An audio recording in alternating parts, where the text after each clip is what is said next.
This is part 3 of the seminar series on World Organic News explaining the Change Underground system. Today we're talking about no bare soils and weeds. Hope you find it useful. Hello, and welcome to the World Organic News No Dig Gardening Explained, the Change Underground system, the series of mini-seminars. This is session 3 of 5, no bare soils and weeds. So far we've covered why no dig and the joys of heirloom seeds. Today we're moving on to the no bare soils and weeds. Tomorrow will be pesticides and herbicides, ? And finally we'll bring it all together with the Change Underground system on Monday morning or Sunday evening or Sunday afternoon, depending upon where you are in the world. So let's begin. No bare soils and weeds. Bare soils. Bare soils are an extraordinary situation outside of agriculture and outside of the built environment for that matter too. Think about any bare soil you can where you live in a natural setting. So in a forest, in a prairie, in a rangelands, the pampas if you're in Argentina, the steppe across Europe and across the prairies in North America, as well as all the forest systems that may be around you. And bare soil is not a thing that happens in nature. So ask yourself, is it natural when you see bare soil? The only time you're going to see it is in an agricultural situation or in a urban, semi-urban, suburban sort of situation. And of course, so the answer to that question is, of course, no, it's not natural. Now, occasionally you're going to get things like wild pigs or feral pigs turning over soil, but that very quickly gets covered up again with leaf litter in a forest, which is the natural habitat for the pig. We're using this particular facet of the pig to clean up some pastures here at home. But as a general rule, no, it's not natural at all. And so what's nature's response to bare soil? Well, we discussed this a little bit back in episode 1 when we were talking about the retreat of the glaciers at the end of the Pleistocene, start of the Holocene, and again now at the end of the Holocene, start of the Anthropocene. As soon as there's bare soil, we get what in agricultural terms would be described as weeds covering the soil. And they do this to cover the soil, keep it in place, stop erosion. But the question arises, what is a weed? Okay, so the technical explanation given to me when I was studying, and that I'd read elsewhere as well for that matter, is that a weed is simply a plant in the wrong place. And this is only a problem if it interferes with your ability to produce food in an agricultural, horticultural, backyard garden sense. Now, I had a circular garden a few years ago where a, in inverted commas, weed popped up right on the edge. It was a broadleaf weed in the form of dock, and rather than pull it out, it was a particularly hot, dry summer, and so I was watering a lot. So what I did was leave the weed there, or the dock plant in this case. It wasn't a weed because I was happy to have it there. And when it was showing signs of water stress, I knew the rest of the garden needed to be watered as well. So it became like a proxy barometer for the soil moisture within the garden.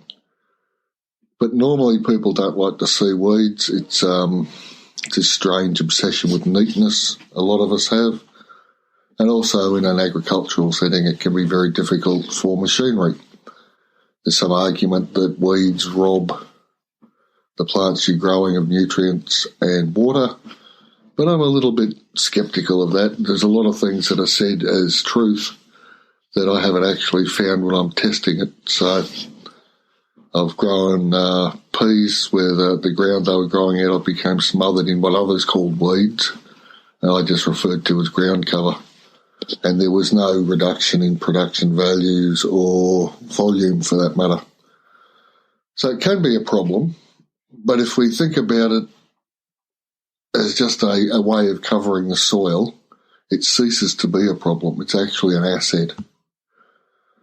So therefore it isn't a problem, which is all about changing your mindset and learning to live with the fact that things might not look as neat as you would like them to. And the thing with neatness is that it's one of those horrible side effects of civilization, I guess.